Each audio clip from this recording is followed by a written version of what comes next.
Welcome, man. Welcome back to the channel, guys.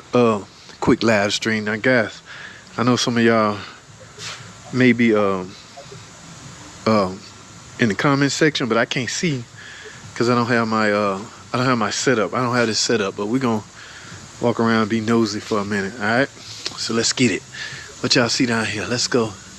It's lunchtime. These guys are all on lunch break, so let's see what they working with. It's a Challenger, guys. Challenger. Hey, this is a nice one too. Look at the wheels on that thing. All right, now I got to refrain from showing like customers cars. Like you don't know the typical white Challenger is a typical white Challenger, right? Who want to take a wild guess what's wrong with this? I know first thing y'all gonna say, ticking is ticking. I don't know if it's ticking or not, but if it is, I'm sure it has almost 200,000 miles, which makes that okay. No, not really okay. Quite frankly, your car should never begin to start ticking unless it's super old. Like, valve train parts can wear out, but today's standard of early failure has really changed, guys. Everybody thinks nothing should ever fail. Okay? Yes, there was once upon a time, you get 100,000 miles on your car, everything should have been done fail by now. Now you guys are just super spoiled. Y'all don't expect nothing. Oh, that's too early. But it's got 150,000 miles. I did a water pump the other day. Somebody was saying, that's quite true. Look at that car. It looked brand new. There's no way that water pump should be out already. Like, yes, the car looked good, but there's a lot of miles on it. Okay, so don't judge a book by his cover. Uh-oh. When you see relays taken out of a fuse box, that's not a tip, guys. It's a junction block or some fuse box. He got some problems. I don't know what. I'm not going to try to speculate. It's not my job. What we got going on down Pacific? Ruley. We got one of these guys. Really. I heard Ruley say he doing. What did Ruley say? What kind of oil he put in this car? Y'all know 0W20, guys. That's synthetic, right? So the Gen 3s, all the Gen 3s, and how you determine what's a Gen 3 or not. From a Pentastar standpoint, they look similar, but all the Gen 3s has what we call an EGR cooler on it. Okay? So yeah, if you see one of those, automatically assume it's a Gen 3. Now get out of the habit of thinking just because the car is new, it's automatically a Gen 3. I have seen some 2020 Dodge Chargers or Challengers with 3.6 Pentastar in them. That's not Gen 3. Okay, so there's no certain year that Gen 3 took over all the V6 platform. It's just not. All right, they still putting them in until they go flip. Who want to bet it's a 3.6 in this? Yep. Gen Star. See a new thermostat down there. Y'all see that? Yeah. Again, guys, I know some of y'all commented and I can't see jack because I need my phone. Oh, yeah. Guys, it's good. Somebody just work on that? Look at that cooling down here. Let me close this hood. I might be messing with this. I can't see comments, so if you commenting, I can't see them until I end the stream. Remember, I used to walk around with my phone in my hand. I can see to read the comments, but it's just a unsolicited live stream, like one of those. I'm about to go live right now because it's quiet. Y'all don't hear no music. I ain't got to worry about monetization being affected because y'all see that TRX still in here. Hey, that's a beauty right there. I think that's one of the employees. Let's go back to used car department. Well, might find some imports back here that's been traded in. I don't know, but we got Challenger. Stop. I have yet to get colder and it's making the car. I'd like to hear from you guys. I don't want to speculate on nothing. My man got a Ram 15. This is my diesel buddy. Why he got a gasoline engine in here, I don't know. He should be only doing diesel. That means he is still in our gravy. Okay. A Cherokee in here with a. That's what I got. So recall on these is for the smoking. They want you to flash update the controller. Now, I was one of those same guys that would say, how is the flash going to fix an internal combustion engine that's smoking? A lot of it has to do with the way they can electronically control the VVT system. Okay, if they can keep certain things doing at certain times, washback, or the procedure can affect smoking, and if they can prevent it electronically, they don't have to give you an engine. Before they figured this out, engineers are pretty sharp, guys. Say what you want to about engineers, but they are some gurus. Yes, they design things crazy and make things a little harder, make our life a little harder. But at the end of the day, those guys earn that degree and they sharp. So they figure out a way to electronically stop this car from burning oil. Hear me when I say burning oil. You know the process of burning oil? Oil has to get down into the combustion area, right? You know how air fuel get down in there? When the intake valve open, you're going to suck in stoichiometric value, probably 12.7 to 1, I forget. But anyway, if oil happens to get in there with that mixture, that result will end up being blue smoke. And that's what was happening. The car was burning blue smoke, burning oil. Now, how? It's a long story. I want to talk about that on this own separate video. What is my man doing in this Pacifica? I see the seat out. Y'all know what this is, right? Man, what was we doing before this? I do not know, but this is a lifesaver. Those cars that they tow in, those Challengers and Chargers that people be doing burnouts and tearing them up. Instead of trying to fight to get in the shop, we can put it on this and simply roll it in. Ooh, he got the seat out. Oh, she got a kid. This is a soccer mom. She needs her car. Gosh, this is a good time to analyze when the trim guy always takes stuff out, I always go be nosy because I can find out what things are hidden, such as this module. I have no idea what that is, but now that I know there's a module under there, when I'm searching for one that may be that, I can say, I remember it was something under the seat. Yes, there's no way I can memorize all this stuff, guys. I don't care how sharp he is. Little things like that, star connectors. I see star connectors hidden all up in here on certain amount of cars. I can easily go. Now, this is Pacifica. It's not a hybrid, by the way. So let me say this: as far as interlock, shift interlock, y'all know where they hiding them at on the minivan right here. So if you take that out, it's a little orange cord you pull. You can then roll your car. Remember, guys, this is a rotary shifter. It was. I don't know where he got stuff out, but that thing is voltage dependent, meaning battery voltage has to be, here it is right here. Battery voltage has to be applied. In the event your battery dead, how you gonna put this in the neutral? It won't turn.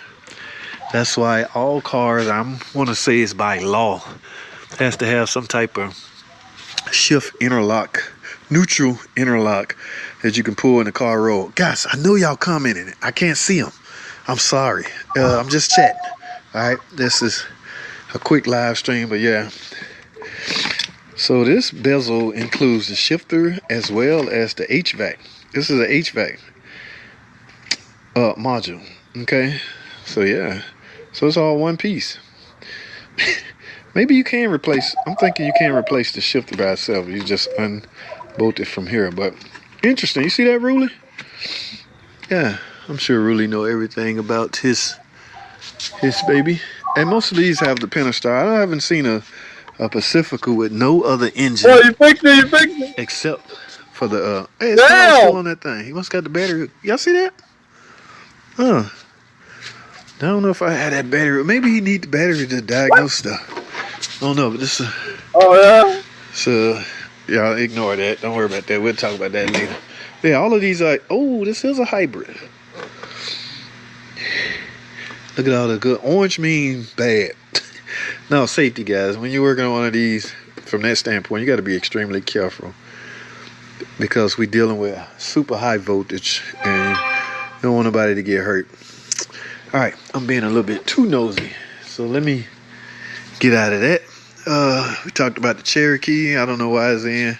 And this is a diesel guy. I'm going to chew his ass out when I see him. Why are you doing my work? Whatever this is belongs on the gas side. This is the diesel side. No, when this happened, guys, he basically out of work. There's no more diesels. There's no diesel work in. So he's still a mechanic, all-around mechanic, technician, whatever you want to call him. But yeah, he's still able to do his thizzle. All right. This is a Hemi. If I had to guess, who knows? Exhaust rockers may have broken, causing that ridiculous noise. So, I don't know, but Now I want to know why would somebody trade in a Challenger? Oh, no sense in guessing. Y'all want to hear my guess? Yeah, it's a trade in because it got drive out tags on. Y'all want to hear my guess why they traded in? Not that it's a Challenger. It's because of this. After years of driving it, they have come to the conclusion, even with a cold air intake, they want more power. How do you do it? You do that by getting one with a V8 Hemi in it. That's my best guess. All right, yes, guys, we still use this. All you guys out there replacing rotors, shame on y'all. Okay, all rotors do not have to be replaced. Amco been around for years. This thing still work. I see my used car guy over there all the time. Turning rotors. Yeah, used cars, you can't just replace rotors. The guy trying to save money. All right, who got a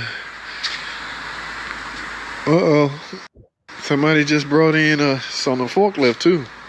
Yeah, this just come from a salvage yard. So somebody getting ready to install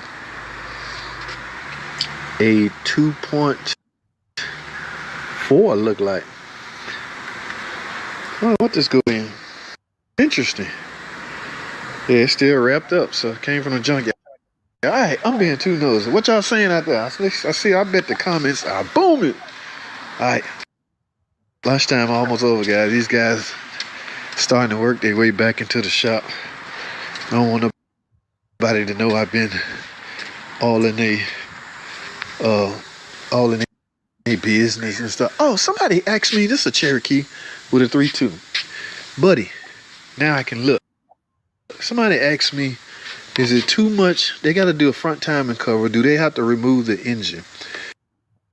And I didn't have one in the shop. Y'all remember that the other day? But now we do.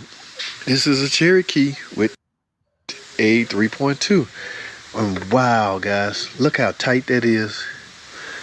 So I wouldn't go by looks. I would look in the book. That's on that pretty good.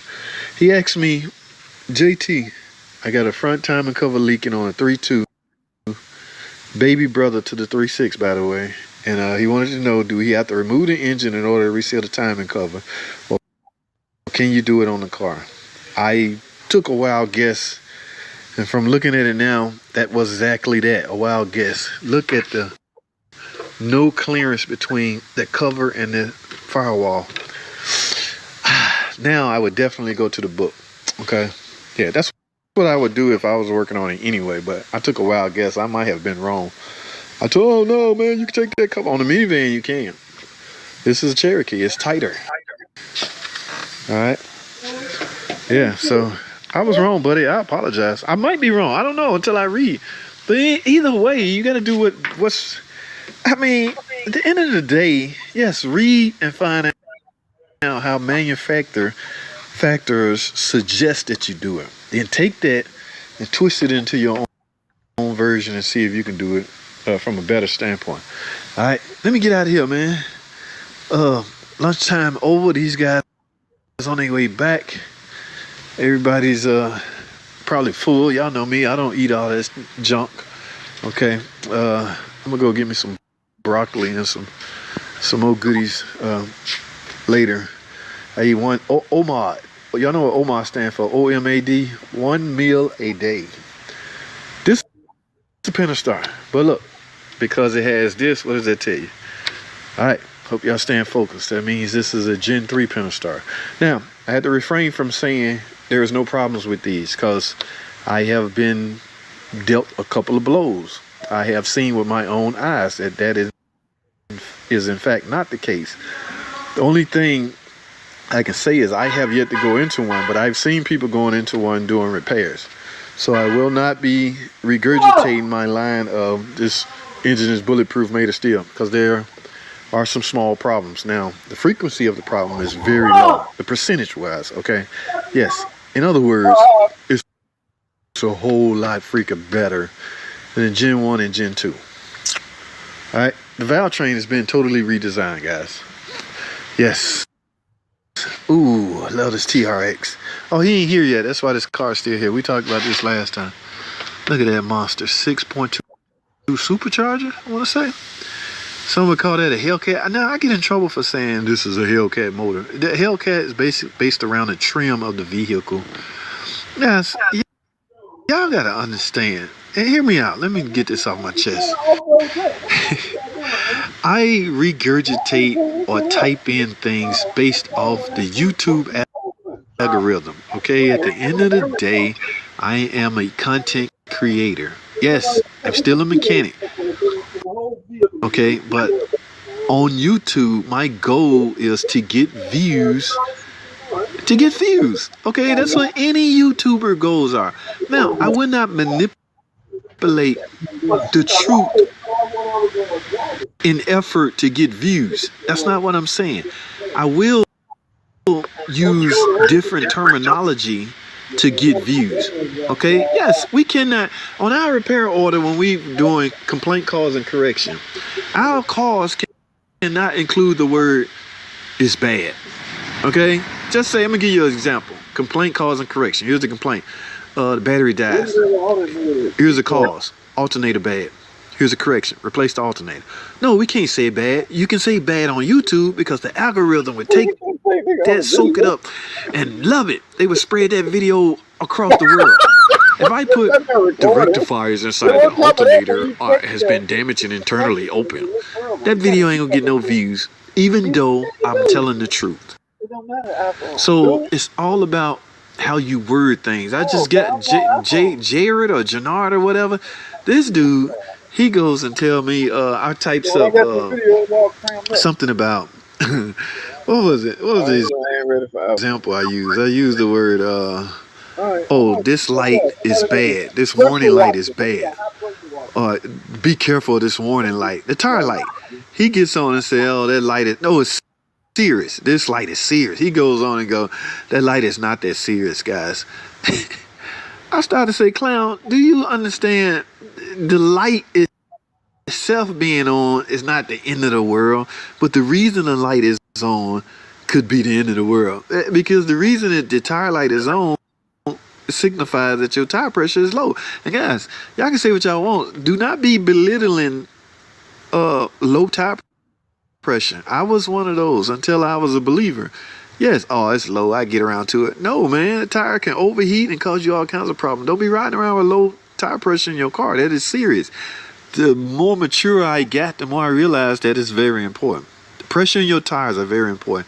But back to my point, you got to be careful, or I have to be careful, or me titling a video might not be exactly what you want to see.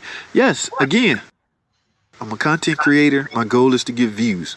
All right, now take that for what you will, or take it for however you want to. All right, he goes and type, well, I read the comment, I read the title. If it ain't what you said, I'm clicking away.